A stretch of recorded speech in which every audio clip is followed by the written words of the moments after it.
Hi friends, it's Miss Tara here with the Niles District Library. Awesome Inventions. So, can you guess what we're talking about today? We have a gentleman here. He's holding a ball and a basket. Can you think of a sport that uses a ball and a basket? That's right. We are talking about this gentleman here. His name is James Naismith, and he invented the popular sport of basketball. So what we're going to do today is I'm going to read you a biography on James Naismith and how he invented the basketball game. Then we're going to play the game that inspired James to invent basketball in the first place. So here we go. Are you ready? This is James Naismith, inventor of the basketball. James Naismith was born in Altamonte, Ontario in Canada. When he was still a child, both of his parents died from typhoid fever, so James went to live with his Uncle Peter, where he helped working on a farm.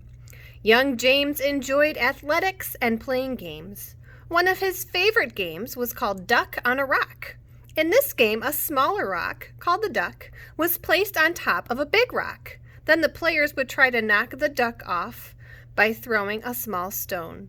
This game would later be a part of the inspiration behind his invention of the game of basketball.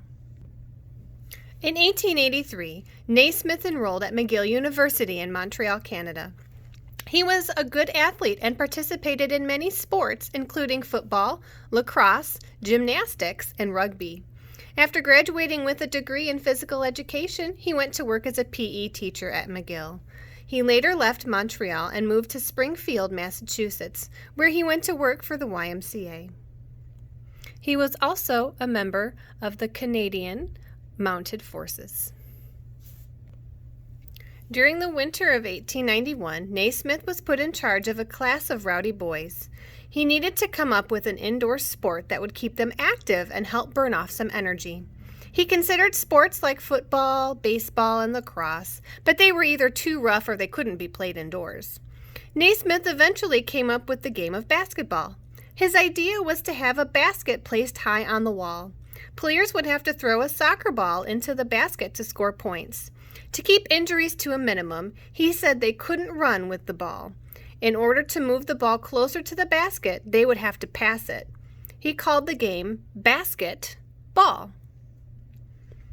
Naismith wrote down 13 basic rules of the game. Including were rules such as a player cannot run with the ball, no shouldering, holding, striking, pushing, or tripping. And the time shall stay between two 15-minute halves. He posted the 13 rules on a bulletin board in the gym before class so the boys could read them and understand how to play.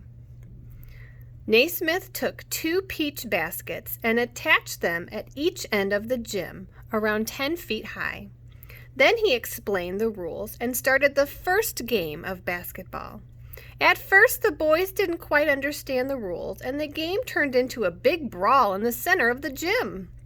Over time, however, the boys began to understand the rules, and most importantly, they learned that if they fouled too much or tried to hurt someone, they would have to leave the game. It didn't take long for basketball to become one of the boys' favorite sports. Other classes at the Springfield YMCA began to play the game, and in 1893, the YMCA introduced the game throughout the country.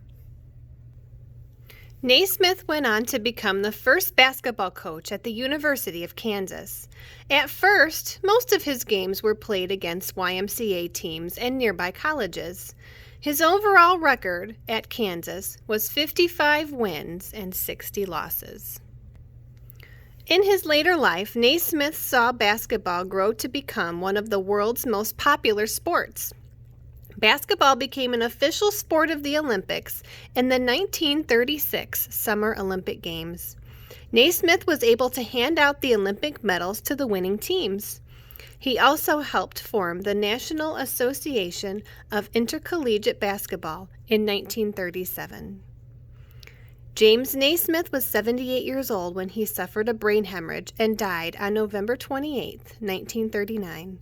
The Naismith Memorial Basketball Hall of Fame was named in his honor in 1959. Each year, the best college basketball players and coaches are honored with the Naismith Awards. Some interesting facts about James Naismith. Some people wanted to name the sport Naismith ball, but he was determined that it was going to be called basketball. He was also a chaplain for the 1st Kansas Infantry during World War I. He never had a middle name, but he is still sometimes referred to as James A. Naismith. A 3-on-3 basketball tournament is held each year in Naismith's hometown of Altamonte, Ontario. He worked as an athletic director for the University of Kansas from 1919 to 1937. All right, so we are going to play the game that inspired James Naismith to invent basketball, called Duck on a Rock. So you can use real rocks if you want to, but it makes Miss Tara nervous when we start throwing rocks around each other. So I'm using a cup upside down and a little yellow puff ball that kind of looks like a duck color. I'm also going to be using, for the smaller stones, some pony beads, because those won't hurt as much if we throw them and they hurt somebody. This is a great game to play outside so you don't make a mess in the living room. All right, so here's our rock, and here's our duck, and I've got our pony bead stones. So all you're gonna do is you're gonna try to, I won! You're gonna try to knock the duck off of the rock. Now, you can make this a challenge. This was kind of easy because I'm really, really close.